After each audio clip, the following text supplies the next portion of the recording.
ከአንድ ዓመት በፊት የተመሰረተው ፀሐይ ቃበታ ፋውንዴሽን በዝቅተኛ የኑሮ ደረጃ ላይ የሚገኙ የማህበረሰብ ክፍሎችን ሲደግፍ ቆይቷል። ፀሐይ ቃበታ ዛሬ በህይወት ባይኖሩም አብልጠው ለሌሎች ማካፈል እንዲሁ መስጠት የሚወዱ እንደነበሩ ልጆቻቸው ይመሰክራሉ። ታዲያ የእናታቸውን በጎነት እውን ለማድረግ ልጆቻቸው ፀሐይ ቃበታ ፋውንዴሽንን አቋቁመዋል። እናታችን ያው የፍቅር ሰው ያላትን በመቁረስ በመስጠት ያሳደገችን ስለሆነ ሁሉ ጊዜ አይኖቿ ወደ ድሃ ስለሆነ እሷ እንኳን ከኛ ብትለይም የሷን አላማና እቅዷን ለማሳካት ባለን ነገር ድሃን ብንረዳ ራሱን ችሎ በፍቅር ከራሱ ደግሞ ተርፎ ሌላውን እንዲረዳ በዚህ አላማ በእናታችን አላማ የተመሰረተ እግዚአብሔርም የረዳው ፕሮጀክት ነው። ፋውንዴሽኑ በግብርና፣ በትምህርት፣ በአካባቢ ጥበቃና በሌሎች ዘርፎች ለተሰማሩ ዜጎች ድጋፍ ሲያደርግ ቆይቷል። በተለይም በዝቅተኛ የኑሮ ደረጃ ላይ ያሉ ሴቶችና አርሶ አደሮችን ተጠቃሚ አድርጓል። በግብርና ለገበሬዎች ምርጥ ዘርን በማቅበር ላይ ተሳትፈናል። ሞተር ፓምፖችን ሰጥተናል። በትምህርት ቤት ደግሞ ሁለተኛ ደረጃ ትምህርት ቤት ገንብተናል። ለተቸገሩ ተማሪዎች ደግሞ የትምህርት መሳሪያ ድጋፎችን አድርገናል።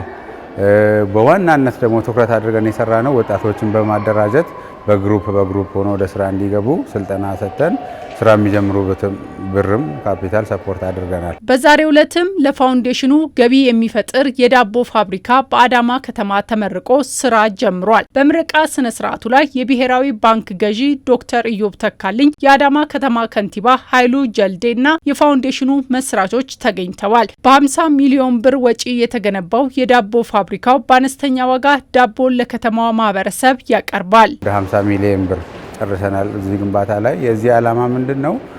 አንደኛ የሚመረተውን ዳቦ በአነስተኛ ዋጋ ማቅረብ ነው። ሁለተኛ ደግሞ ከዛ የሚገኘውን ትንሽ ትርፍ ደግሞ መልሶ እዛው የእርዳታው ስራ ላይ አውለን ሌሎችን በማደራጀት ተመሳሳይ ስራ ለመስራት አልመን እየሰራን ያለነው ነገር አቆቤተና ከሞቱማቲ ጥየፈናው ጉዳዩን ቀሙንዱቱ እንደሚታወቀው መንግስት ሰዎች ከእርዳታ ተላቀው ራሳቸውን የቻሉ እንዲሆኑ ማድረግ ለሚለው ትልቅ ትኩረት ሰጥቶ እየሰራ ይገኛል። ይህ ፋውንዴሽንም መንግስት ያስቀመጠውን እቅድ መሰረት በማድረግ የተመሰረተ ነው። ይህ ፋውንዴሽን እንዲህ አይነት ተመሳሳይ ዓላማ ካለው ህብረተሰቡን ከመርዳት ይልቅ ቋሚ ገቢ ኖሮት ለሌላው የሚተርፍ ማህበረሰብን ለምን አንፈጥርም በሚል ነበር የተቋቋመው።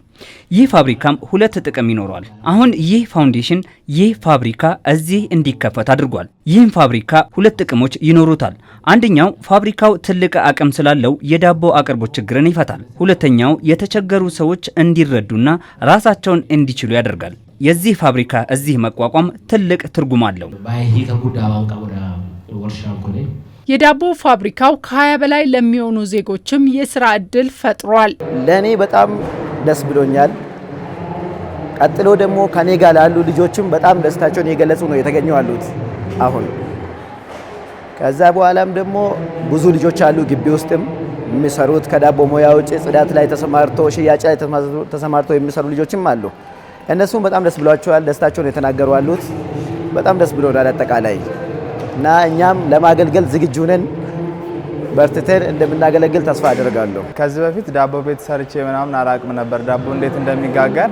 ያው አሁን ግን እዚህ በተከፈተው የሥራ እድል መጥቼ ዳቦ እንዴት እንደሚጋገር ምናምን ስልጠና ወስጄ አሁን እየጋገርኩና እየሰራው እገኛለሁኝ እና ቆንጆ የሥራ ባልደረቦችም አሉኝ እና ደስ የሚል የሥራ እድል ነው የተፈጠረው። በምረቃ ስነ ስርዓቱ ላይ ንግግር ያደረጉት የአዳማ ከተማ ከንቲባ ኃይሉ ጀልዴ የዳቦ ፋብሪካው ስራ መጀመሩ በከተማዋ የዳቦ ፍላጎትን ለማሟላት እንደሚያግዝ አንስተዋል። በተለይም በዝቅተኛ የኑሮ ደረጃ ላይ ያሉ የማህበረሰብ ክፍሎች በአነስተኛ ዋጋ ዳቦ ማግኘት የሚችሉበት ይሆናልም ነው ያሉት። ከተማችን የህዝብ ብዛት በየጊዜ እየጨመረ ነው የመጣው።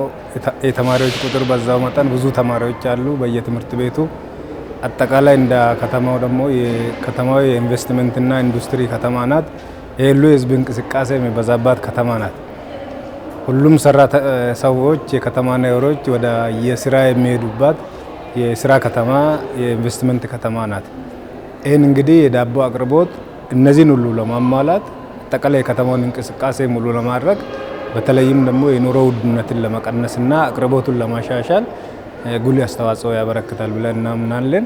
ፀሐይ ቃበታ ፋውንዴሽን የዳቦ ፋብሪካ በቀን እስከ 100,000 ዳቦ የማምረት አቅም ያለው ነው ተብሎለታል።